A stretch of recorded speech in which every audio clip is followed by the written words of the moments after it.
And before we begin the main presentation, Professor Schwab, the founder and executive chairman of the forum, would like to give a few words. Professor Schwab.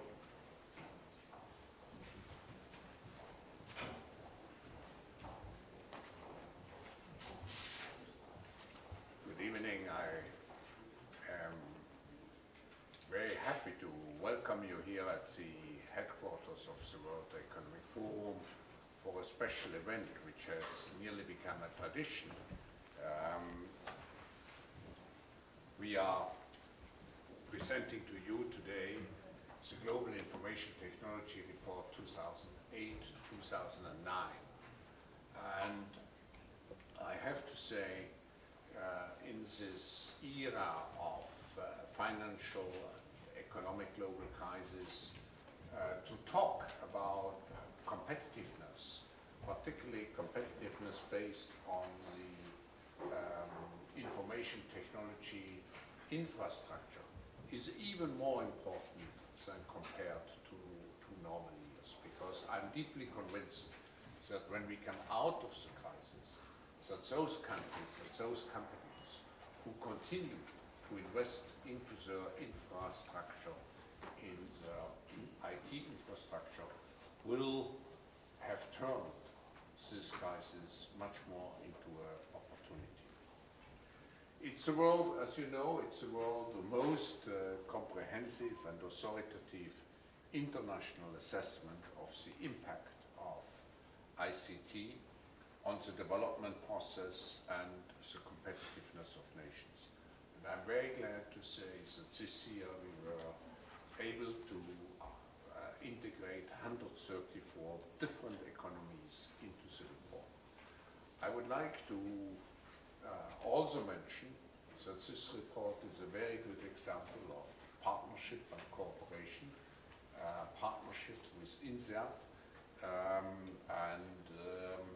I would like to thank, and you will meet some, of course, in some moments from now, I would like to thank Professor Soumitra Dutta from INSEAD and Irene from the World Economic Forum, who are actually the co-authors of this report. I also would like to express my special appreciation to Cisco, represented here by Enrique Rueda-Sabato and Alison Stokes. Cisco is the sponsor of this great undertaking. I would like now to pass the floor to Irene. Yeah. Irene, it's your turn. It's my turn. It's your turn. Thank you very much, Mr. Schwab. Good evening, everybody. Thanks for coming again. Once again, this is the 8th year we are presenting the report. So I will just introduce you briefly the report and say a few words on the structure of the report and of the index we're using to assess the extent to which 134 countries are leveraging ICT in the world. And then I will leave the floor to my co-editor Soumitra Dutta, who will walk you through the results, the most important part. So, as you know, the Global Competitiveness Network is one of the oldest products of the forum. We are producing a different number of reports. The other reports you must be familiar with is the Global Competitiveness Report, which has been published since 1979. So actually it's 30 years of this Global Competitiveness Network. This is the coverage of the GITR, the Global Information Technology Report, as well as the Global Competitiveness Report. As Professor Schwab mentioned earlier on, this year actually we're covering a record number of 134 economies, which actually represent around 98% of the global GDP. So the coverage is indeed very, very large. This is the report we're presenting tonight. It's, as we said, is the eighth in a series. The first report was actually prepared in 2001. At the time we were working with Harvard. Since 2002 we have been doing this project together with our good partner INSEAD. The idea is really taking into account the importance of ICT readiness and innovation to determine overall competitiveness. The idea was really to have a deep dive on the importance of the contribution of ICT on countries' overall competitiveness. The main outcome of this project, of this research project, is actually this Net Readiness Index. The Net Readiness Index is the main methodological tool used in the Global Information Technology Report. What we want to do with the Net Readiness Index is try and assess the propensity of countries and economy in different regions of the world to really benefit from ICT advances for their overall competitiveness and growth. Over the year, the report has actually become a very well-respected platform for private and public dialogue on how to really use ICT, how to leverage better ICT for overall development. This is just to show you a nice graph to show you how natural readiness is actually linked to economic growth. What we were saying, ICT, you all know, it's one of the main determinants in productivity, determining productivity rates in different countries. So you see from this slide there's quite a high correlation between the two elements. This is the framework of the index we're using to assess countries' network readiness. This framework is actually based on three main ideas. The first idea is that for countries to be able to leverage ICT, you really need a conducive environment. So you need really an environment which is friendly and conducive to ICT use. So when we talk about environment, which is really the basis of everything, we look at the market environment, at the regulatory environment, and at the infrastructure environment.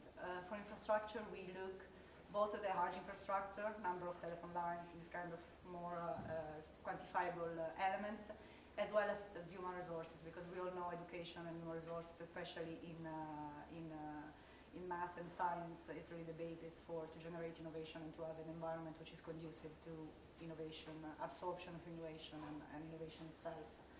So this is the first idea of the index. The second idea is that for really a country or an economy to be able to benefit from ICT fully, you really need a joint effort of the main actor, social actor in a given economy.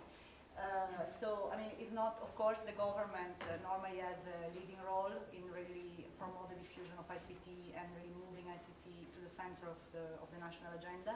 But government itself, by itself, cannot really do everything. So really, it's important, we have seen also in the experience of the top economies in the rankings, that there's always a government with a leadership role, but also the capacity of the government to involve the private sector in the implementation of the vision. So it's very important that the individual, the business sector, and the government are really involved in the same vision, in the implementation of the same vision.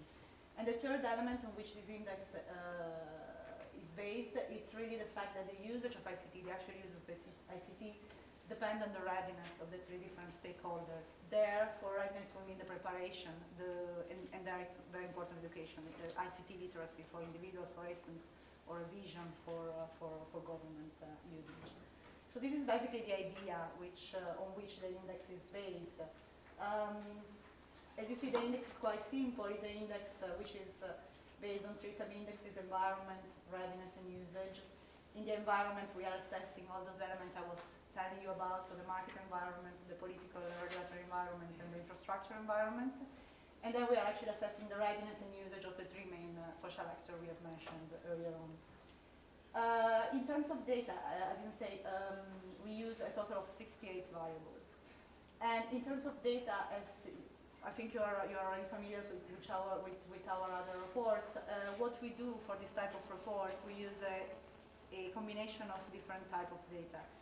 One data source is the hard data. So, you know, for data which are quantifiable, like for instance, internet subscriber, telephone lines, for this kind of dimension which are very important to assess the usage, for instance, of ICT in a given country, we use hard data. And the hard data we normally take from the international organization. So we are sure that they are already comparable among themselves. The other type of data we use, which is really something very specific to our work, is data, perception data. This data comes from the Executive Opinion Survey, which is a survey that the World Economic Forum does every year in more than 130 economies.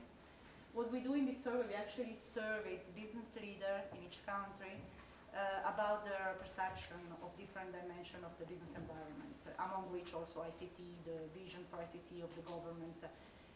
We try, whenever possible, to use hard data, but we believe that the perception data is also very valuable because it's really tell the government which is the perception of their business community on different issues of network readiness.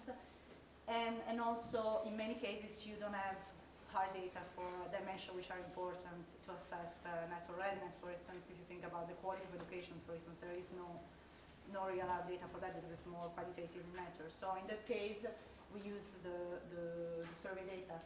This is the breakout in terms of the two types of data. As you see, this index is actually based on 60% on survey data indicators on perception and 40% on hard data. It's true that it's quite intensive in survey data, but we are very transparent on that, and we really think if you think these reports for us really provide a platform of dialogue between the private and the public sector. So we think that it's very valuable also to offer the perspective of the business community in each of the countries. This is an example of some of the variables we use. So you see that as I would just to give a few examples because I don't want to bore you, but basically, for instance, in the first one in the environment. We have telephone main lines, high-tech export, US utility patents, all those are hard data, obviously. While, for instance, the availability of scientists and engineers, it's a survey data. Or even the administrative burden, it's survey data. So, as I said, in total, it's 68 variables for this index. Before letting Soumitra walk you through the results, I just wanted to pause briefly on the theme of this report, because the report is not just a network readiness index, it's also a very, very insightful contribution written by industry experts and academics. The theme of this report is mobility. Mobility, of course, it's mobile phone, it's mobile telephony, but it's not just mobile telephony. So obviously the focus, we have a number of contributions which are focusing on mobile telephony and its impact on economic growth and network readiness, but we also have other aspects of mobilities, such as the internet ubiquity. We have something on the mobility of talents across the border, and research and development. Also, as I don't know if you have had the occasion to look at the previous reports, we always include case studies showcasing best practices in network readiness of different countries. This year we're actually including a case study on Egypt, one on Korea, and one on Brazil, for different aspects. Egypt more since it is emerging as an important outsourcing hub in the Middle East. Korea, because we all know it's one of the success stories in network readiness. And Brazil, it's a very interesting case study on how the World Cup, which is going to be hosted by Brazil 2014, is going to help to really improve the ICT infrastructure. Here I just put you some of the title. I also want to remind you that some of the authors of those contributions are here in the room. Enrique Sabater from Cisco is here with us, so if you have any question on ubiquity, which is actually the very interesting topic that Cisco has taken this year. And also Bruno Lanvin from INSEAD, from INSEAD, which wrote a very interesting contribution with WIPRO on the global mobility of talents. It's here, so after you're welcome to talk to them and stay with them and go more in details on their contribution. And with that, Soumitra, I think it's time for the results.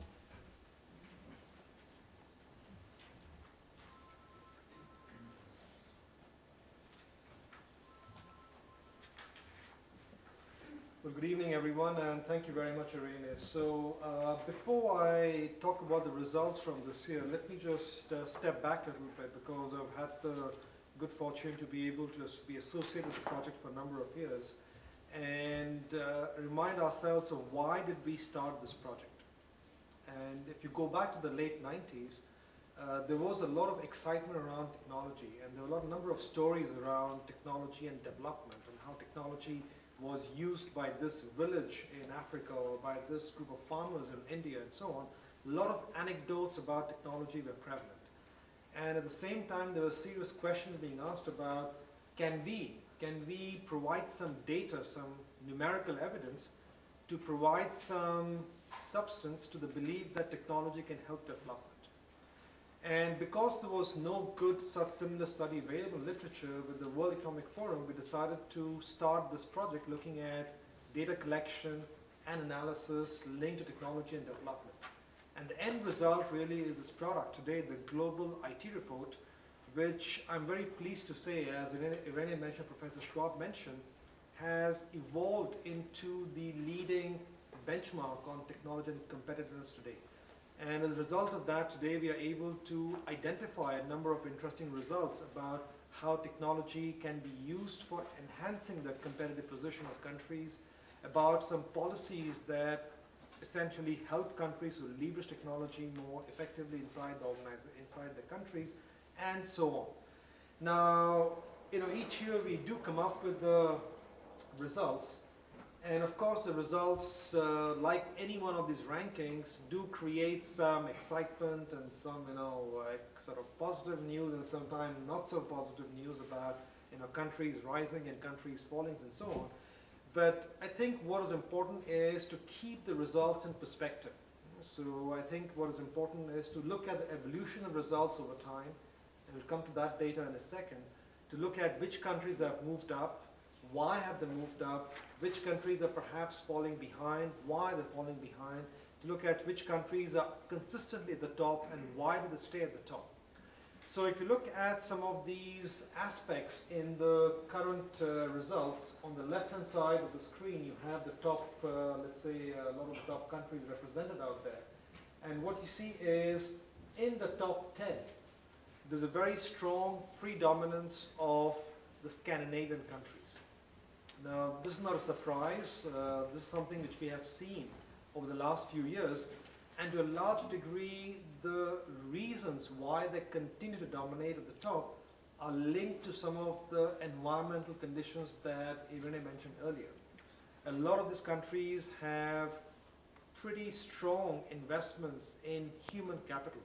So human capital investments, science and technology are traditionally very strong in these countries.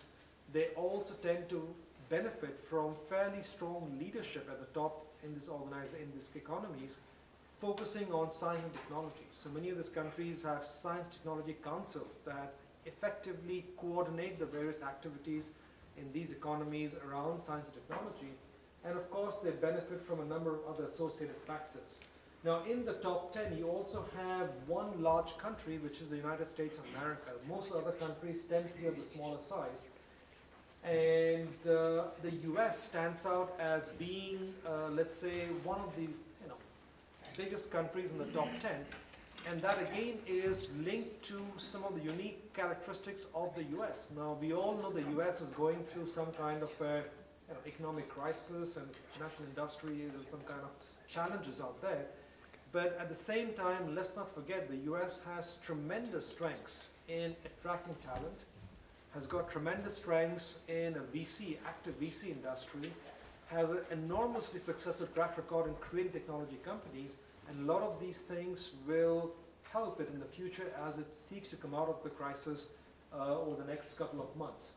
Now, in the top 10, you also have Singapore, which is doing extremely well. And Singapore is another very good example of a country that has made technology a cornerstone of its efforts to create knowledge economy in the country. So once again, you can actually look at Singapore case study, which we had last year, and you can understand and try to sort of learn from Singapore's example about how did Singapore manage to achieve this kind of a preeminent position in the rankings over time. So the number of interesting lessons that we can learn from these rankings, and I think they are very useful for us to at least have some kind of a initial snapshot of who are the leaders and who are the movers and who are the shakers in the space. Now, if you look at the top performers per region, it's a different cut at the same information. And here you start identifying, some of the leading countries in each region. And once again, you can sort of go and ask the question, what are some countries doing which are special in that region? Why are they leading that region? So for example, in the Middle East, what you find is Israel is leading. At the same time, the UAE and Qatar is not really very far behind. So you can ask the question, well, all of us know that Israel is a country that has a tremendous focus on science and technology, has a great track record of entrepreneurs and has invested very heavily in talent development. But what has the UAE and Qatar done in recent years that has helped these countries to move up? So once again, by looking at these countries, you can actually understand some of the critical actions which they have taken, which have helped economies to move up in the ranking significantly. And I think it's very creditable that they have moved up to that degree over the last few years. The same story can be asked about Singapore, about Korea, about some of the other countries. But again, they give you a different snapshot of the performance of countries in each region of the world. Now again, this is, let's say, a snapshot over time. And if you look at some of these snapshots, you get a sense of evolution of some economies over time. And you see that there is not much of a dramatic variation in the top 10. At the same time, there is evolution over time of some economies, like Switzerland, for example, has moved from 2001 to position 16 to today position number 5. And you have some other evolutions in this category which probably are interesting. But by and large, a lot of the top 10 tend to be, pretty, let's say, common countries that we are used to, with the exception probably of countries like Korea, which was last year in the top 10, but this year is probably number 12. So some countries move in and out of top 10, but there is a consistency out there which is interesting. Now, this is perhaps, a little bit more interesting data point in terms of the evolution of countries over time. As I told you, one of the benefits of having a set of data points over 8 years is that you can track the evolution over time. And you ask the question, which countries have moved up the highest over these 10 years? You see a ranking of countries out here. Now, I must warn you that it's very difficult to look at absolute ranks and compare. Why? Because the number of countries included in the rankings have changed over the time. This year we have 134 countries, we started with 75 countries, and so of course over time there has been a shift in the relative position of various countries. But having said this, one way to compare this is to actually compare decile ranks. So look at the positions that they have on the decile ranks, and what you see is, at least in terms of decile rank deltas, you see that China has made the biggest shift upwards. So it's moved up by 5 decile ranks. And also what is interesting is some of the other moves that you see out here. But China certainly is interesting because China as an economy, as we know, has always had a traditional strength in manufacturing. But over the last, I would say, 10 years or last 5 to 8 years, they have decided to proactively focus on the information economy side. So they're investing very heavily in education and the IT industry, and you're starting to see the results of this appear. So, my own expectation is that unless something dramatic happens in the crisis and there's a big change in terms of how China allocates its priorities, China will probably continue to rise out here in the rankings in the next few years. And what is interesting is that this year, for the first time, China overtook India in the IT rankings. And today, China is ranked at a higher position than India, and it is in fact at the highest position compared to all the BRIC countries. So I think this is an interesting perspective. And if you look at it on a little bit more aggregate perspective, so let's say you don't look at individually, but you collect countries together in a region, and again you have a very interesting perspective, because the region having the biggest jump in delta of decile sort of ranks is the Middle East. And this is something quite striking. It came out last year too. But what you see, the Middle East has made tremendous investments in technology over the last few years.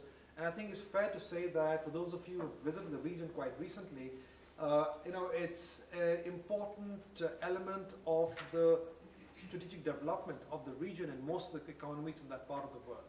So the Middle East has made tremendous strides in technology, and that's the reason why the UAE and Qatar continue to do so well in these rankings. And other economies are also picking up in that region. Now, developing Asia is also doing quite well. You see that China, India, of course, drive a lot of the ranking growth out there, but Vietnam and other economies in Asia are also part of the picture. And you see that on the whole, this is sort of the relative picture that you see. Now, in terms of question marks about, let's say, relative progress, Africa stands out as not having made a huge relative jump on the whole as a continent, and that's a question for perhaps consideration in the future. Now keep in mind, this does not mean that Africa has not progressed. Of course, African countries have progressed over the last 8 years in terms of technology and ICT in various areas, but in relative terms, compared to the rest of the world, they have not necessarily progressed as significantly. That's important to keep in mind. Now, that's sort of a very quick sort of overview of the results. Clearly, we encourage you to look at the entire report, which this year, for the first time, will be made available publicly for free on the net. So you don't have to buy a book. You can go online. You can actually download the chapters. You can look at the data. We have a wonderful website which is available on the forum's website, in which you can download the data. You can cut and dice the data and look at information in your own way as it suits you, and also download the chapters very successfully and hopefully read them. So maybe on that note, I thank you for your attention, and I hand the floor back to Richard. Thank you very much, Soumitra.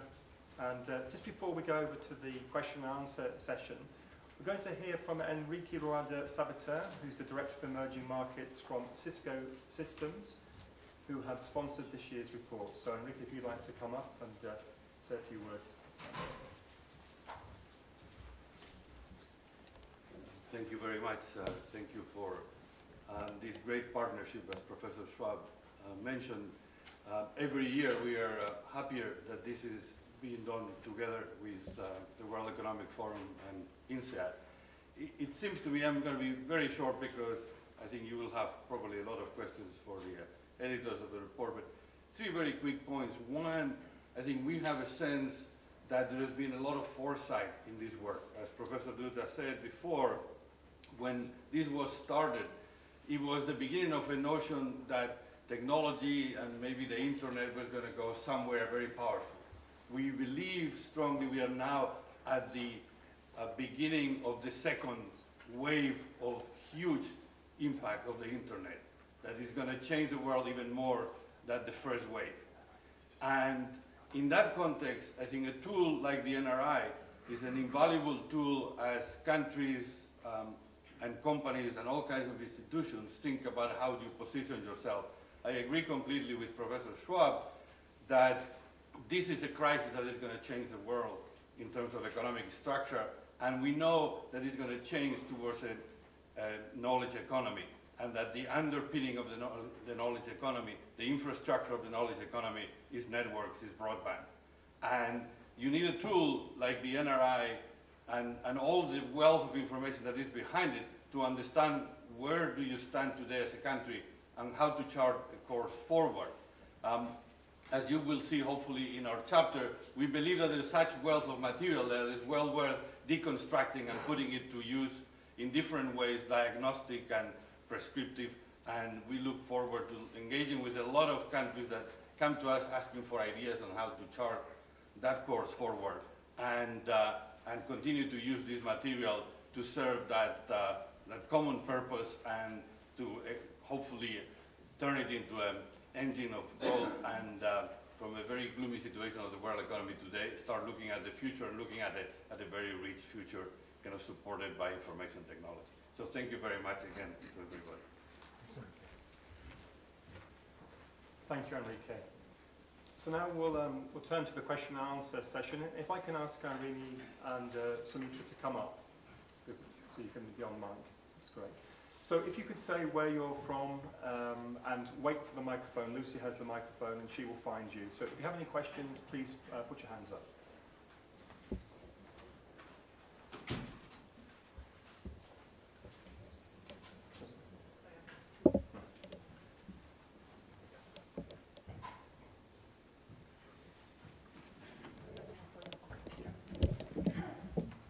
Good afternoon. I'm George Papadato's Greek mission to the UN. Thank you very much for inviting us here tonight. I have some questions, and my question relates to the, obviously there are some clear implications for growth, but we cannot isolate technology, IT, and make assumptions that contributes to the economic growth directly. What I saw of course, during your presentation, Irene, I saw that there were some correlations simulations there and some clustering of data. But my question is, what is the message to some countries? Invest heavily in IT sector, will that pull you out? I also saw some countries that are not such great performance in terms of GNP growth, yet they figure very highly on your index. Also, the second question is, during the world economic crisis, how resilient will the IT sector be, and what will be the implications of that? Thank you. Well, thank you very much for your question. And actually, you know, you've raised two very important questions. And on the former, if you allow me, I'm going to request my colleague, Bruno Langner, to perhaps make a comment on that. Mainly because he was involved this year with the case study in Egypt and has worked extensively with developing economies. And you know, I think economies can use technology as a tool for development. So Bruno, I just want to make a couple of comments. The microphone is behind you. Yes, this is of course a very core point which has been with us since the beginning of the GITR and NRI exercise. It is clear that it would be wrong to attribute any causality to a mere correlation. So clearly all those data are very heavily intercorrelated, and it would be wrong to say, you know, the IT sector is the main responsible for growth. And you quoted the examples of countries which are not high performers in growth and rank very high in NRI. We're not going back to the discussion about the residual factor of growth and all the discussions that took place in the 70s and 80s. It is very important, however, to keep in mind that one of the things that the Network Readiness Index does is precisely not to look at IT as a sector. It tries to explain the performance of countries as knowledge economies. This is why you have in the data a number of things that have to do with education, availability of science engineers, regulatory framework, which are not IT specific. They are just inputs into the IT sector, but they're also inputs in many other parts of societies. Now, a point that Enrique made a few minutes ago is very important. We know that this crisis is going to change the world fundamentally, and we know that this change will bring it much closer to knowledge-based economies. So that goes to your next point about how resilient the IT sector will be. The question should not be just about the IT sector, but how resilient will the attention to IT be? And the answer is, it will be more than resilient. Attention will increase. There's clearly a number of issues that have to be addressed in terms of skills, in terms of investment, which have to do with moving up to knowledge economies. And it would be wrong to think that this is only a luxury item, that is an item for the more advanced countries, who see their automobile industries and others moving towards lower labor kind of economies and have to focus on more innovative activities and more knowledge-intensive activities. It is also an opportunity for emerging countries and for developing countries. And this new way of looking at the business model behind knowledge starts with an approach like NRI. So just to summarize that, IT is much more than a sector, it is an enabler, and it so happens that in these times of crisis, this importance of IT will seep back through and increase because of the importance of knowledge as a root of competitiveness. Can I just add to that comment by Bruno and basically say that, you know, we studied and we asked the question, if you look at countries that have equal investment in technology, but different performances on the Network Readiness Index, what are the critical areas where they're different? And the critical areas that make the difference tend to be much more in terms of the environmental factors, the investment in the people, and those kinds of associated issues. So it's not the technology per se that gives that edge. It is much more technology plus the environment, plus the conducive environment, plus the investment in people, plus a whole bunch of other associated issues that give countries the edge in terms of how they use technology. And this is very evident, for example, in Europe, where a lot of countries, you can argue, are comparable access levels, comparable broadband levels. Not the same, but comparable. At the same time, you find very big differences in how countries use technology for growth and development inside Europe. You have a number of countries to compare across. So you find these other factors becoming very important in terms of how it will happen. And the second question, I concur with Bruno completely in the sense that I think technology sector will weather this current crisis quite well. And as companies want to become more efficient, they'll have to invest more in technology. And there's no other solution. You can't really move your workforce completely to low economy or low wage countries. Yeah, if I can just add as well. I mean, as Bruno said, it's really infrastructure as well. No? It's a target sector, but it's also infrastructure of the other sector. So it's something that you really need to look after in a way. So. Another question? Thank you.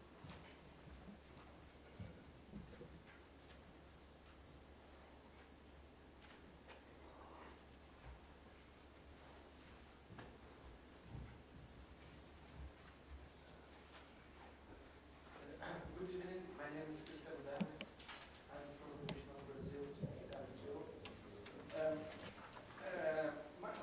My perception is that the report ranks countries with totally different situations.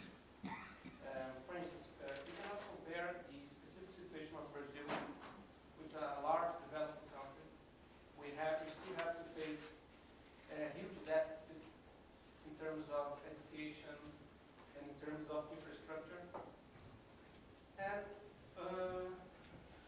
we are compared with a small country such as Singapore, whose challenges are totally different. So how to address the situation? How the report tries to deal with the situation that countries have different challenges, beginning for basic reasons such as the size of a country territory, the level of education of its population. And my second point is regarding what would be the main lessons of the report for large developing countries, for Brazil, for Mexico, for Indonesia, countries which are in a similar situation, which have large territory, large populations, and huge deficits in social areas. Okay, thank you. Well, we don't actually, in this specific index, we don't have any element taking into account the market size, which is something that we do with the general competitiveness index, I'm sure you're familiar with. But again, these are rankings. We put all the countries in the same rankings, but obviously, the users are very welcome to do partial ranking. And for Brazil, for instance, you can do a ranking with the countries which are really relevant for the case of Brazil. You say, with a big market, obviously you cannot compare Brazil to Singapore, even if at the same time for ICT, I don't know if you agree, Soumitra, but the elements are really very similar. I mean, as we said, it's very important the proactive role of the government, which in Brazil it's something that it's working quite well. It seems to work quite well. You are one of the leaders in government services in the region and also in the world. Education, which is the problem, for Brazil and for Mexico, for all the big Latin American countries, also the small Latin American countries. The market, the market should be efficient. We have looked at the importance of the market environment, and the environment in general, as Soumitra was saying earlier on. This is another problem for Brazil. The market environment is something that, in general, also it's important for this report, but it's important for general competitiveness. The presence of overregulated market, red tape, is something that it's obviously impacting on this report, but it's also impacting on Brazil general competitiveness. So what I would say is that it's really important for each country, really, for me, it's to do partial rankings and compare with the countries which are similar to ourselves, because you're right, there isn't much in common between Singapore and Brazil. And also what we try to do, because it's not the mission of the forum to provide policy advice, but what we try to do is actually to showcase in the report best cases of natural readiness. And we hope this is something that is going to be helpful for our user, for the policymaker, to see what other countries have done. So over the year we have actually had many case studies of different economies which have been particularly successful in natural readiness. We had the small economy, we had Finland, we had the Nordic country, we had Estonia, but this year we have Brazil, because Brazil it's also a leader in e-government, so it's important also to showcase this area of success for big and large economy. So maybe I can just complement Irene's remarks by saying that you touched upon a very important point. I think clearly you can make arguments that, you should be comparing Singapore to Sao Paulo, for example, not to the whole Brazil. That's a very valid point. And I think people can talk about e-readiness, network readiness at a city level as opposed to a whole country level. So granted, that's a valid point. But having said this, I think the point that Irene made at the end is also very important, because what you find is that the main purpose of doing reports like this is to provide some data, and second is to provide some analysis and insights. And if you go and look at the case studies which really go in depth in countries, be it Brazil, be it Singapore, be it Korea, be it Israel, and each country's history is different, each country's way of doing things are different, but there are strong similarities between things that work. So, what stands out really is a lot of the actions that countries can do to benefit from technology actually are quite similar across different countries in the world, even though they might have differences in the level of development, different levels of investment in people and so on, but the basic principles are actually quite similar. So that's what we hope to do, is to provide the report that has two components. One component is an overview analysis of the country level, which is useful but not perfect. And second is a much more in-depth analysis looking at specific countries who are best practice or interesting case studies from where we can draw more interesting insights from those examples. I have a question here. Sorry, my name is Ravi Kant. I represent an Indian newspaper, Business Standard. Professor Dutta, you said China is overtaking India. It's interesting news. What exactly happened, and why is India still continuing to lag behind? And second question relates to the US being the third. The President Obama administration now wants to spend a lot of money on education because they feel their education is far too inferior to China, India, and several other countries. What are the lessons they should draw from your report? Okay, so I think more interesting to ask the question in terms of what has China done is to ask the question, what has India not done? And that's where I would say India has, because of political conditions in the country, hasn't been as active in making some of the reforms which probably should have. And I think India has lost some time as a result of the weakness in the political government, and that is basically showing up in a variety of different things, because it's not just a question of IT industry and how Infosys and Wipro do. It's a question of how do businesses in general make the investments in technology to become more competitive. And if it is not an environment which is conducive for increased competitiveness, businesses will not invest in technology adequately. So I think what has happened is, in India, we haven't seen as many moves as there could have been over the last few years in making the domestic industry environment much more competitive and much more, let's say, active and supportive of IT investments. In terms of the US, what I would say is, yes, the US has tremendous weaknesses in K-12 education. Lots of problems in those areas, but guess what? The US has incredible strengths at the university level. At the university level, the US still dominates, having a majority of the skill migration in the world. And I think that ability to be able to have world-class universities, to be able to have world-class research factories, to be able to attract talent is something that is helping the US tremendously in leveraging technology. Now, in the long run, what should it do? Of course, it should invest very heavily in basic education. It should try to invest very heavily in science and technology, get more Americans to do PhDs in science and technology. Today, mainly foreign students in the programs in the US. And I think that's the overall sort of trend we can learn from China. China is a great example of investing very heavily in higher technology and science and education. Any more questions? Okay, well, thank you very much. Thank you to the speakers. Thank you very much. Thanks. Thank you, Soumitra, and to Bruno and Enrique as well.